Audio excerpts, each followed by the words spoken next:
It was a quiet evening, and I found myself alone at home. The house felt different without the usual chatter of my family. The silence was thick, only interrupted by the occasional creaks of the old wooden floorboards.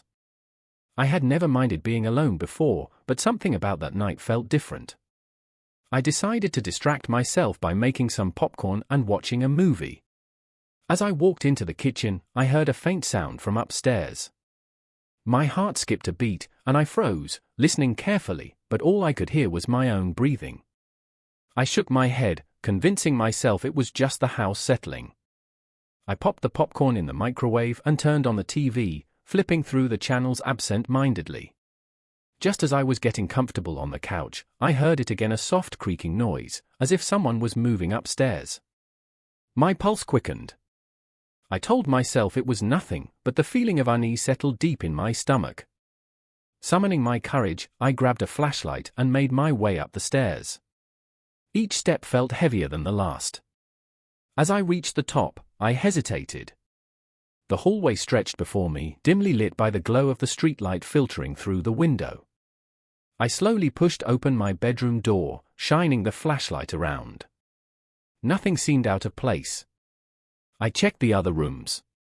Everything was just as I had left it. Feeling slightly foolish, I let out a breath and turned to head back downstairs. That's when I heard it again, a whisper, faint but unmistakable. I spun around, my heart hammering.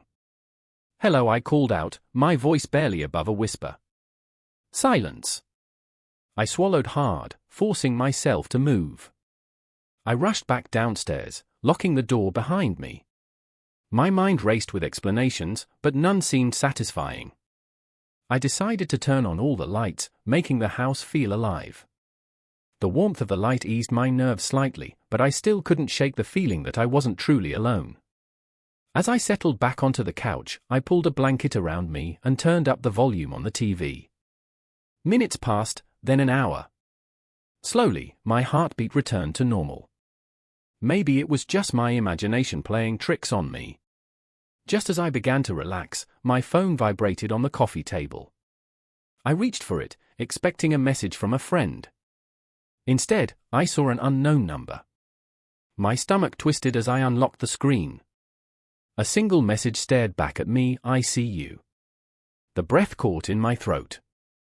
My eyes darted around the room, my hands trembling.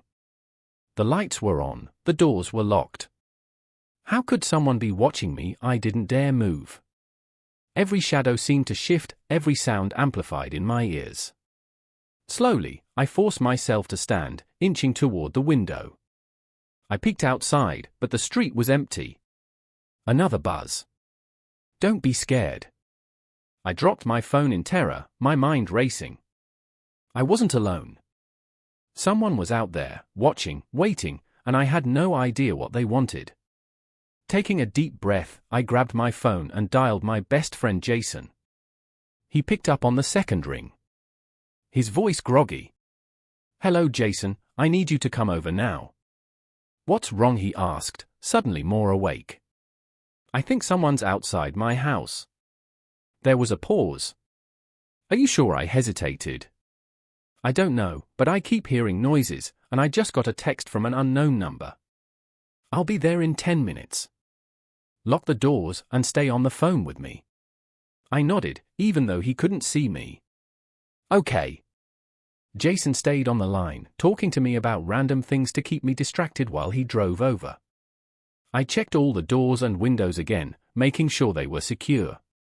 When Jason arrived, I ran to let him in, my hands shaking. He stepped inside, his tall frame filling the doorway. "Okay, let's check the house." We went room by room, checking every closet and corner. Everything was just as I had left it. "See, no one's here," Jason said, trying to reassure me. I nodded, feeling silly for overreacting. Maybe I imagined it. Jason sighed and sat down on the couch. "You've been stressed lately. Your mind could be playing tricks on you." I sat beside him, letting out a shaky laugh. "Yeah, maybe."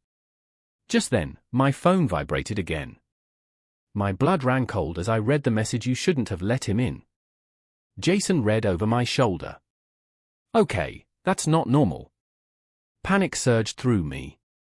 What do we do? Jason's jaw tightened. We call the police. I nodded and dialed 911. The operator was calm, asking for details. She assured us that a patrol car would be there soon. Minutes felt like hours as we waited. Jason stood by the window, watching. I don't see anyone. Then the front porch light flickered. Jason grabbed a baseball bat from the closet. Stay behind me. We heard a knock at the door. I held my breath. Jason peeked through the peephole and let out a relieved sigh. It's the cops. I unlocked the door, and 2 officers stepped inside. We explained everything, showing them the messages. One officer stepped outside to check the perimeter, while the other stayed with us. After a while, the officer returned. No signs of forced entry or anyone lurking around, but keep your doors locked and call if anything else happens. I thanked them, still feeling uneasy. After they left, Jason decided to stay over. You're not sleeping here alone, he said firmly. I was grateful. We stayed up talking, trying to shake the tension. Eventually, exhaustion took over, and I dozed off. The next morning, I woke to the sound of my phone buzzing. Another message. You got lucky. I shivered, but this time, I wasn't scared. I was angry. Whoever this was, they wouldn't scare me anymore. Jason looked at the message and nodded. We'll figure this out. You're not alone. And for the first time in a long time, I believed it.